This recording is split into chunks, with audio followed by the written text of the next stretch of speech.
dating coach and relationship expert Jennifer Hurvitz, and welcome to Doing Relationships Right. Raw, authentic, and insightful, this podcast is a no bullshit look at all things dating and relationships. The good, the not so good, and the what the hell was that?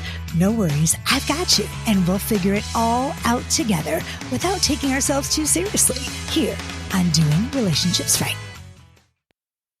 Here you are at midlife. Your boobs have entered a new zip code. You have genes older than your daughter's new fiance. And now you're single again. But is that cause for a crisis? Hell no. It's time to pick yourself up, Buttercup. Whether you're freshly unhitched, just dipping your toesies back into the dating pool, or ready to dive into a new relationship, my new book, Midlife Priceless, a dating coach's guide to finally doing relationships right, has you covered with new dating and relationship advice tailored to meet you wherever you are in your relationship journey. Join me, Jennifer Hurvitz, author of best-selling books, One Happy Divorce and Woulda, Coulda, Shoulda, as I share BS-free tips and laugh out loud personal anecdotes to help set you on the path toward finally doing dating and relationships right. Grab your copy of my new book, Midlife Priceless, at jenniferhurvitz.com. That's jenniferhurvitz.com. Good morning. This is Jennifer Hurvitz. I'm your host of Doing Relationships Right, and I'm here today to talk about big mistakes that people make in the early stages of dating. Okay, they're not so big. I mean, I guess they're big, but they're common, and y'all are making them, and I'm going to help you. So in the early stages of dating, it's easy to make mistakes that can wreck your relationship. You got to check yourself before you wreck yourself, you guys. So I made a list of 10 things that you should avoid doing during the first months of dating if you want to keep your relationship strong and, successful. Like, here's the deal. I'm not talking about things like these things are not like, if you're dating for a year, I'm talking about like in the beginning, before the 3-month mark. I always say 90 days, y'all. You got to make it to 90 days, and anybody can put on a show for 90 days. Trust me, I know this. So here are some common mistakes and how to avoid them and how to avoid damaging a new relationship. Okay. Number 1, your interests are important. Your interests. Okay. You got to remember that you don't give up your entire life for this new person you're dating. I don't want you to fake that you're busy. I don't want you to play games and say, oh, I'm busy all the time. I'm busy. No. But don't give up what you're doing. If you like to play pickleball every Tuesday night and the guy asks you out to play, to go to watch a baseball game and you have pickleball, don't cancel with your friends. Don't be like, no, I'm going to make up some excuse. No, you stay with the pickleball game that you have and you say to the guy, oh, I'm so sorry, I have plans. I'll catch you another night. Okay. Your interests are important. Don't change what you're doing to fit the other person's schedule. It'll bite you in the ass in the long run. Okay. If you like to go hiking and he doesn't like to hike or vice versa, you know what? Stay with your hiking group. And, he doesn't have to come hiking with you, but are you going to stop hiking because you're dating someone who doesn't like to hike? No. Your interests are important. Number 2, don't be doing anything that feels permanent at this point in the relationship or the dating stages. Okay. Don't be a big dummy and give him a key to your house. Don't start making plans for the future. Don't share with her the passcode to your front door or to a special, code to your blah, blah, blah. I don't know. Don't share your deepest, darkest secrets. Y'all, this is a stranger. This person you've been dating 3 times. I mean, you don't know this person. You don't know them. So why are you telling them things that, are so important to you that you wouldn't share with a girlfriend that you've known for 3 years? Okay.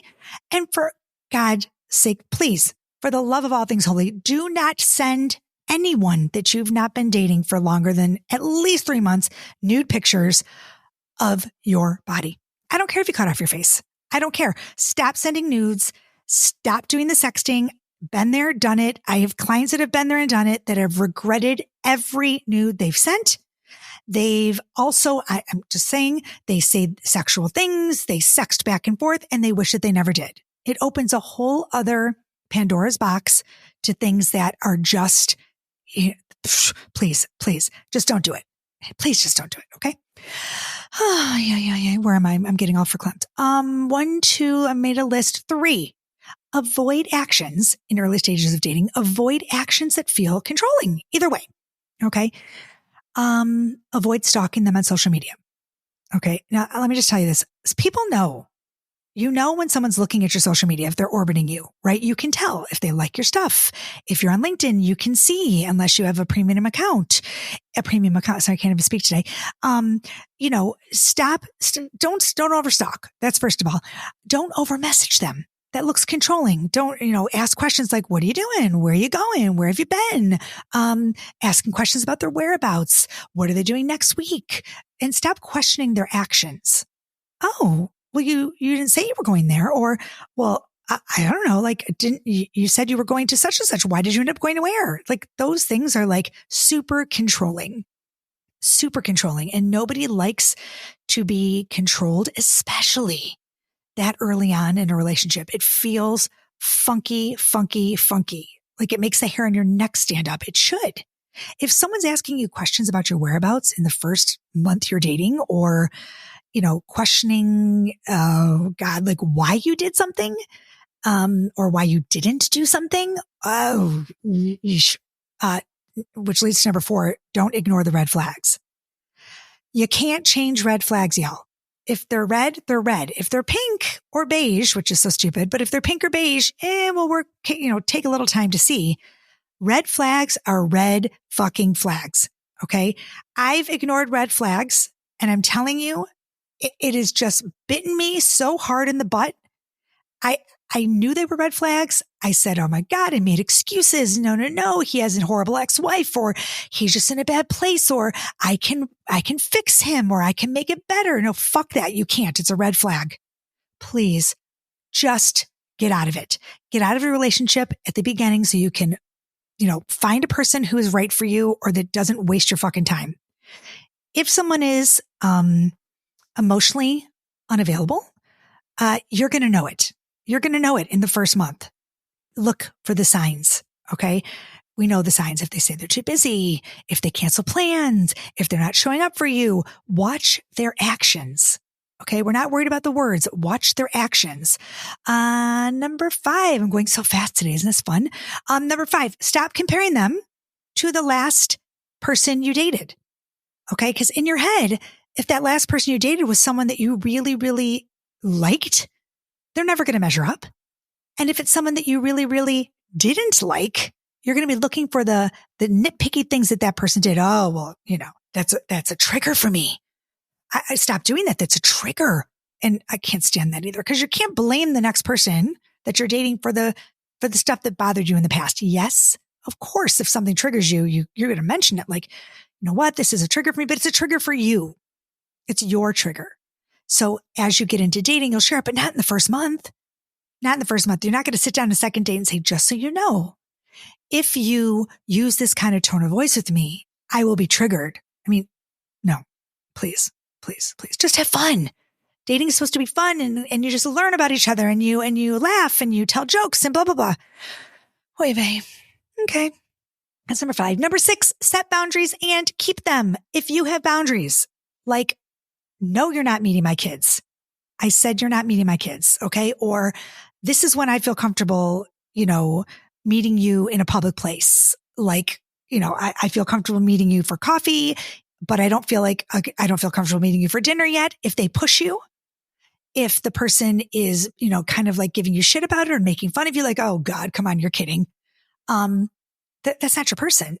If someone is pushing the boundaries that you've set, red flag, red flag. Stick to your boundaries, and, they're there for a reason. You've placed those boundaries because, they feel safe to you and they're healthy.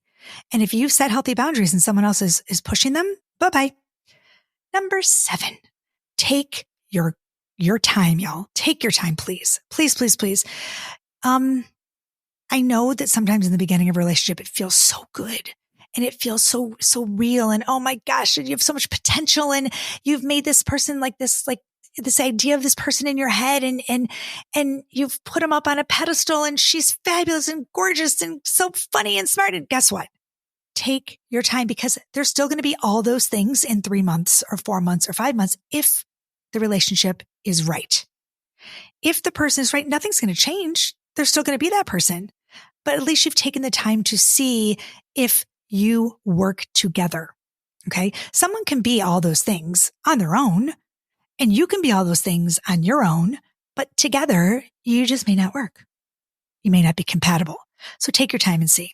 Okay. Which leads me to number 8, which is please, please, please wait. Take your time to bring up love, to talk about love, to say you're in love, to say you're in lust, to have the feelings. I feel all the feels in the first month or 2. You don't.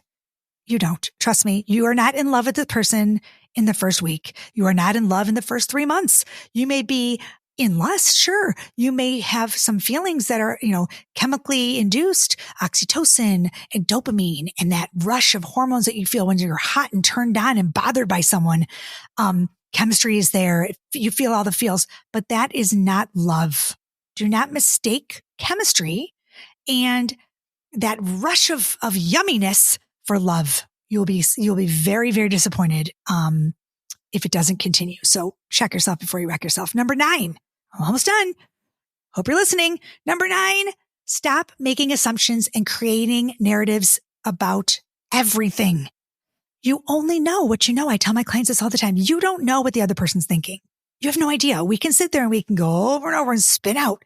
We can make up stories. We can say, oh, well, he's not texting back because X, Y, or Z, or he's just da-da-da-da-da, or she's got this going on. You don't know. The only way you know what's in someone else's mind or what they're thinking is to ask them. If you want to ask someone what they're thinking, by all means, go ahead. But you are going to risk looking like, it's a little bit too much maybe in the first month. Asking them, why you text them 4 times and they didn't respond. Do you know why? If you've texted someone 4 times and they didn't respond, why? You don't need to make anything up. It's actions. Their actions are showing you they are not interested. Hard to hear, easy to understand. You've got to watch. That's my number 10. Actions it's your new love language. Okay. If you're a words person, it's very difficult to date in the first 3 or 4 months. I know I'm a words person. I need to hear it. I want to hear it. I need the affirmation. I need someone to say, I like you, Hurvitz. I want to be with you, Hurvitz. You're my person, Hurvitz. Guess what? If they're not showing up, they're not my person. I don't care what they say. I don't care if they tell me how much they love me in the first 3 months. Oh my God, you're the greatest thing ever, Jennifer. You're the person I've always wanted to be with. I've waited my whole life for you. Bullshit. If they can't show up for me, then they're not my person, because actions and words have to match. In fact, forget the words. That's love bombing. We don't want that bullshit. You want actions. You want that person to show up on the daily. They text back. They're consistent. I mean, I don't know how many times I can say this, y'all. Trust me, I've been there. My last relationship, I mean, it was all words. Words were the most beautiful words, the text, the words. He never fucking showed up. Never showed up. Okay. So you know what? You want someone like that? No, God, no, you don't.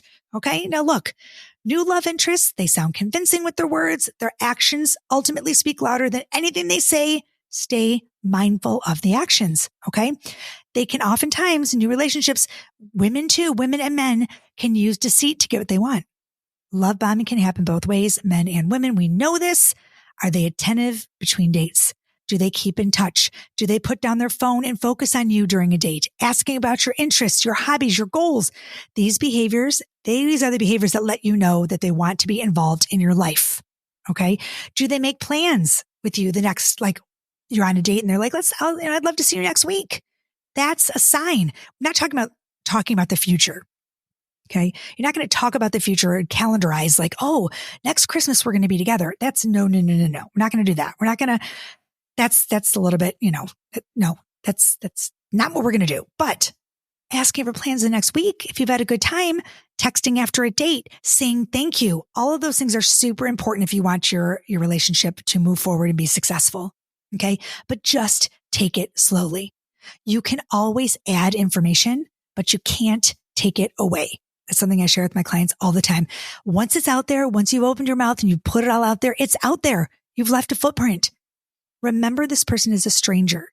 Okay. Would you give this stranger that you've known for 3 dates, the keys to your house? No. Matthew Hussey says it all the time. Would you give this person the keys to your house? No. Then why are you giving them the keys to your heart? Why are you giving them the keys to anything, your soul, your mind? Okay.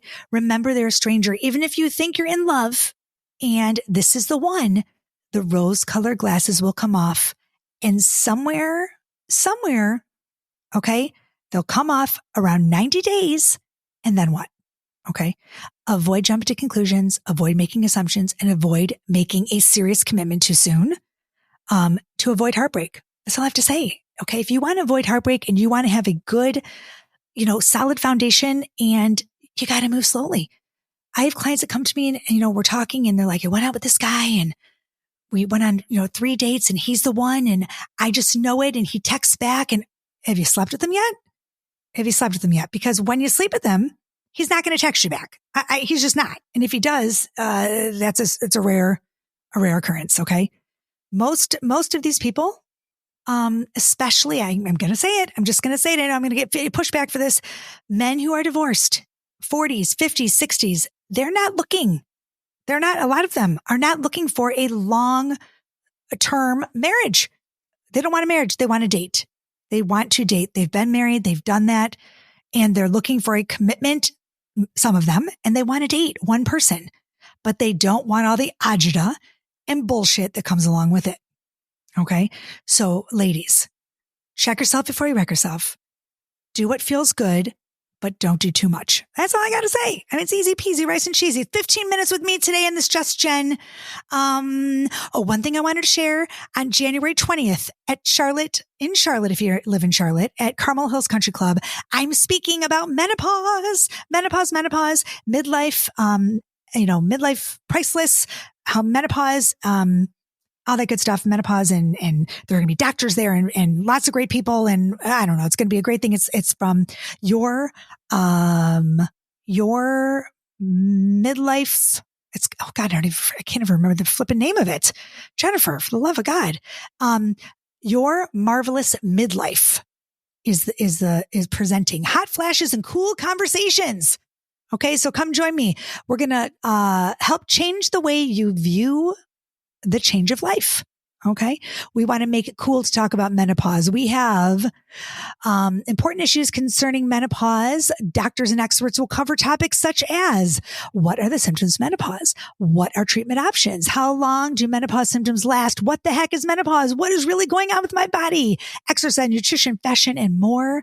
I will be there. I'm so excited. It's going to be a great time. It's January 20th in Charlotte, Carmel Hills Country Club.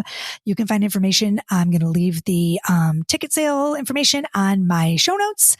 So please join me. And if you use the code Jennifer, that's one word, Jennifer, you get $30 off your ticket. So let's have fun together and check it out. And of course, I will be there talking and hanging out and selling my books. So that's fun. Everybody, have a happy day. Do something fun for yourself. Get out there and be marvelous. Peace, love, and so much truth. Bye, y'all. Hey, thanks for listening to Doing Relationships Right. Don't forget, if you enjoyed the show, subscribe, rate, and review wherever you get your podcast episodes. And please grab my books, One Happy Divorce and Woulda, Coulda, Shoulda, on my website, jenniferhurvitz.com. And look out for my new book, all about doing dating right, coming soon. As usual, thanks for listening. See you next week. Peace, love, and truth.